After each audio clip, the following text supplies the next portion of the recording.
Unhappy clients. Clients that are impossible to please. Clients that say they're happy, but then they keep questioning everything you do. That's the topic for today's video. I am Pia Silva, and today I want to talk about keeping clients happy and stopping the client mutiny. Because I see that most people struggle to consistently have seamless projects where clients are happy as a clam from beginning to end. I'm not talking about avoiding clients being angry. I'm sure if you're great at what you do and you're a nice person, people are going to be nice to you and seem like they're okay. But I'm talking about having clients that are super motivated and enthusiastic from the very beginning for every step of the way until the end. And that is something that I know I had a really hard time with when I first started my business, because I would constantly try to keep them happy, but there would be all these times where they would say, yeah, I like it, but, and it would create all of this chaos in our projects. I really wanted them to be over the moon for my work. What I see and what I've had a lot of trouble with and what I've seen other people do is this is how they run a project that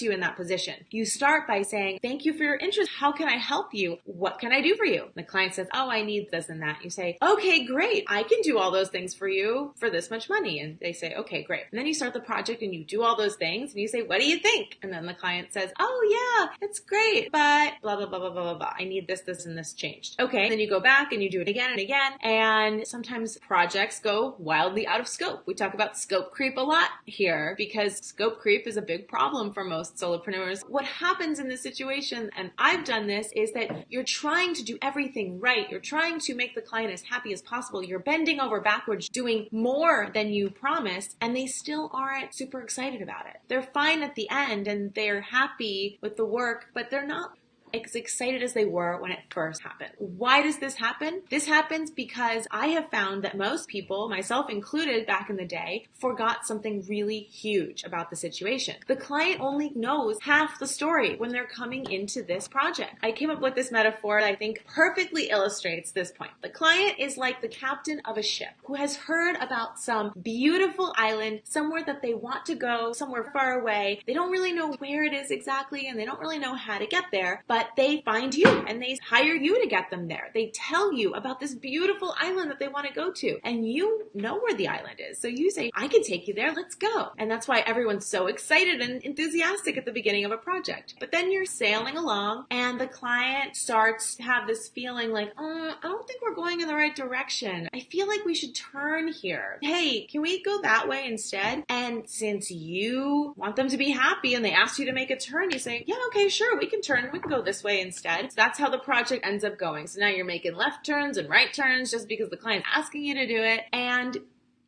when this happens, the client has now taken you drastically off course. So the client doesn't have the map. They are not the navigator. They don't know exactly where they're going, and yet they're the ones telling you where to turn and what to do. And by the way, they don't not know how to go because it's not to take anything away from them. It's not because they're not smart or they're not knowledgeable. Quite the opposite. They're very smart and expert at whatever it is that they're bringing to the table. Maybe they're a business owner and they've got this great business and that's why they're hiring you to help them with it. Whatever they do, they're obviously successful enough to be able to hire somebody else, but they haven't spent all the time that you have becoming an expert at the thing that you do. If they could do whatever it is you do, they wouldn't hire you. They would do it themselves. So they're hiring you because they don't have all the answers and they don't know the whole picture of this situation. So instead, what you want to do is you want to take control of the ship from the very beginning. You want them to hop onto your ship. You want to say, hey, I got this gorgeous island. I know exactly how to get there. Do you want to come along for the ride? And they will say, sure. And then you want to make it clear that I got this. I know exactly how to get there. It's not just about putting them in their place. You don't have to be mean about it. Quite the opposite. They will feel relieved. Tell them, go hang out on the sun deck and sunbathe and enjoy yourself. And I will ask you if you need help. I'll ask you when I need stuff from you, but otherwise just relax and enjoy the ride and I will take us there. Everybody wants to get on a beautiful sailboat and be taken to the beautiful island. They don't want to be trying to figure out where to go and when they have no idea where they're going. The moral of the story is clients want you to steer the ship. They might not be completely aware of it, and that's probably because most people that you hire for services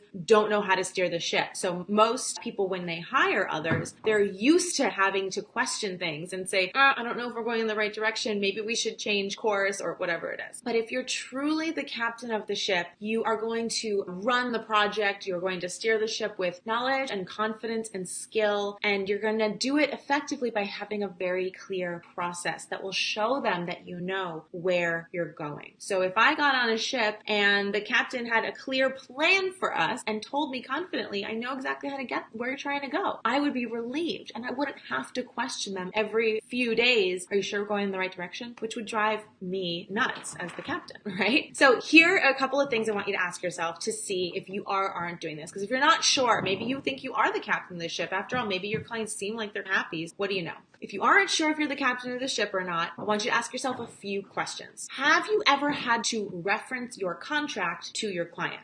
Have you ever had a client ask for things halfway through a project that had never been discussed before, that came out of left field? Have you ever found yourself waiting to hear back from a client because they need to give you something or they have to give you feedback before you could keep going with your work and you could move forward? Have you ever gotten an email or a phone call from a client just checking in, wondering what the update is, or asking about some part of the project? Hey, can you tell me more about this or that? Have you ever felt like a client was just not really feeling the work that you presented at some point? Like they gave you a stink face or they gave you a crap sandwich. So they said, oh yeah, it's really great. And then they just listed all these things they needed to change. But yeah, thanks for your work. Have you ever had a client do that to you? Because I think if you've answered yes to any of those questions, you're not the captain of your ship. Sorry to say. They are. They're driving the ship and they are driving blindly and you're along for the ride. And this will likely not end well for you if that's the situation. Be the captain of your ship. Think about how you can take control from the very beginning and invite them onto your ship and show them that you know the way. You have the navigation, you know where you're headed, and tell them to relax because you've got this. Because when you get them to the paradise island that they wanted to go to but didn't even know exactly where it was or what it really even looked like, when you get them there, you will be the hero. And that is what we're all going for here. All right? Thank you for joining. I will see you guys shortly.